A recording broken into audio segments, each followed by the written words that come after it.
Welcome to Life on Fire! So today's episode is a very special one. We will be having a guest from Japan. Yes, partner, we will talk about the Japanese culture, tradition, etiquette, and the way of their communication. So without further ado, let's welcome our first guest, Mr. Charles Burgess. Hi, gozaimasu everyone. Thank you for inviting me here. So how's your flight? It's just fine. There's nothing so special about it.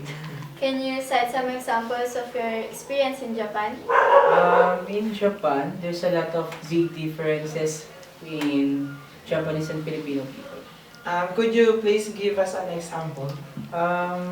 About the Japanese dress, they are modern and conservative. For us professionals, we are encouraged to wear dark suits and ties. What about the sumo? Because I'm a big fan of it. About the sumo, the last time I watched it was at the Tokyo. I think at the Kokokigan Sumo Arena. Is it only for entertainment? No, it is actually the national sports of Japan, and it is the wrestling. It is their wrestling. Oh, really? Can you tell us the rules? How long will it take? It just lasts for a few seconds, but at some rare cases, it lasts for a minute, I think. Thank you so much, Mr. Burgess, for giving us all the information for today. You're welcome. So do you have anything to promote or such? I have a YouTube channel, guys, so you can just search for Charles Burgess. And you can also follow my page for some news or relevant facts about the Japanese peoples. So again, we are thankful for accepting our invitation here in Life on Fire. Okay, you're welcome, sir. Thank you. Thank you. Don't leave this channel! And we will be right back.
しじみのうまさをぎゅーっと一杯のお味噌汁に美味しくなった、しじみ70個分の力長谷園。美味しい。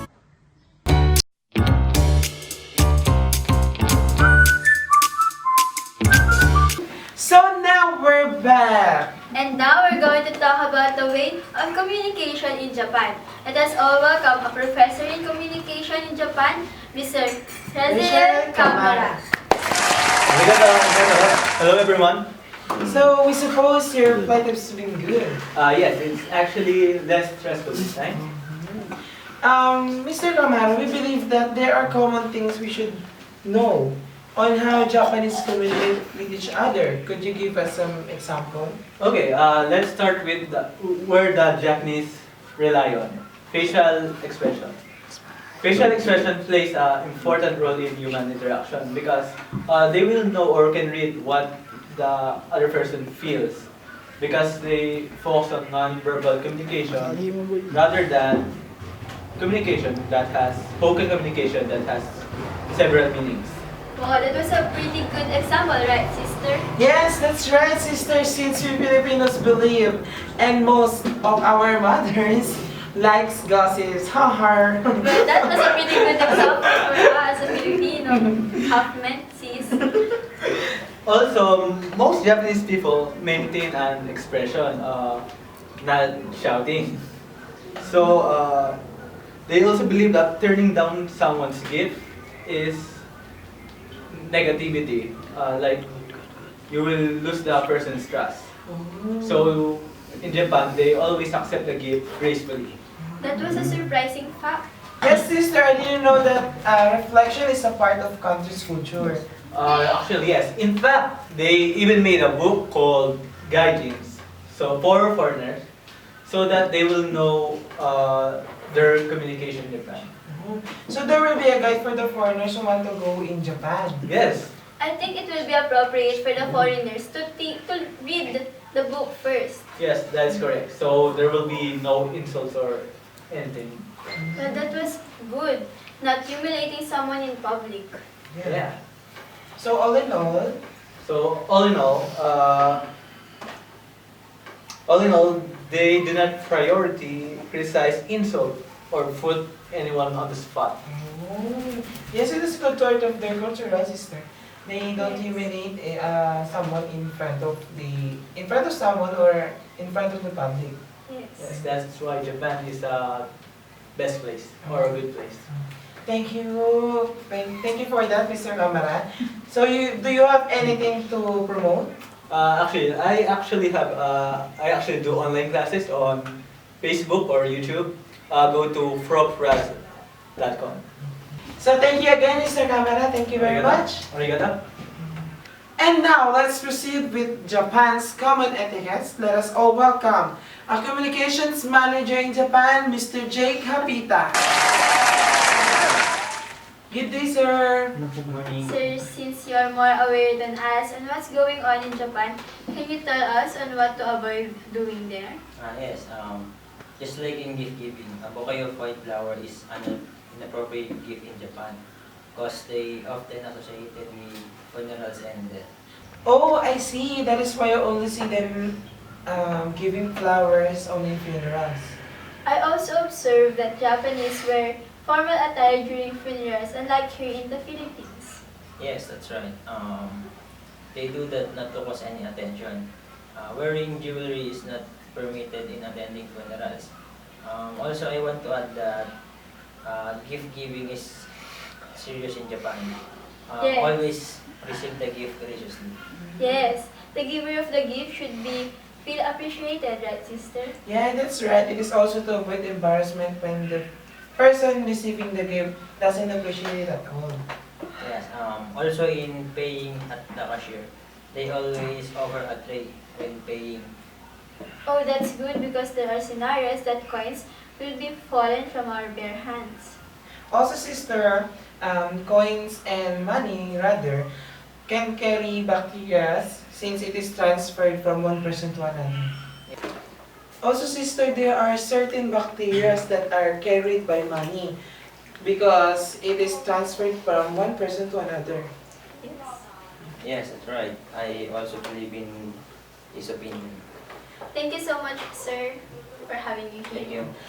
Is there anything you want to promote? Follow me on Twitter, Instagram, and YouTube at jakehapita2. Ohayou gozaimasu.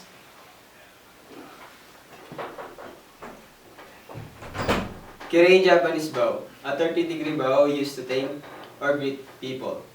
It is also used when meeting new people. A shaku, a 15-degree bow that usually used in saying thank you in Japanese. Saikiri Japanese bow, the 45 degrees bow in Japan. The most respectful gesture bow in Japan. That shows the uttermost respect in the other party. And now we're down to the last part of our episode, which is the lesson for today. So, sister, what have you learned today? I learned a lot since I thought that their sports is about samurai, that's like that. But their national sport is sumo, and that's surprising. What about you, partner? I learned about something in general, which is that we should respect and have a proper knowledge of one's country's culture, because we may disrespect them if we don't have any background, at least background knowledge about it. Also, in addition, whatever the culture and tradition, we need to respect each other and to communicate properly. Yes. And that's it! Thank you very much for watching. See you next time. Goodbye.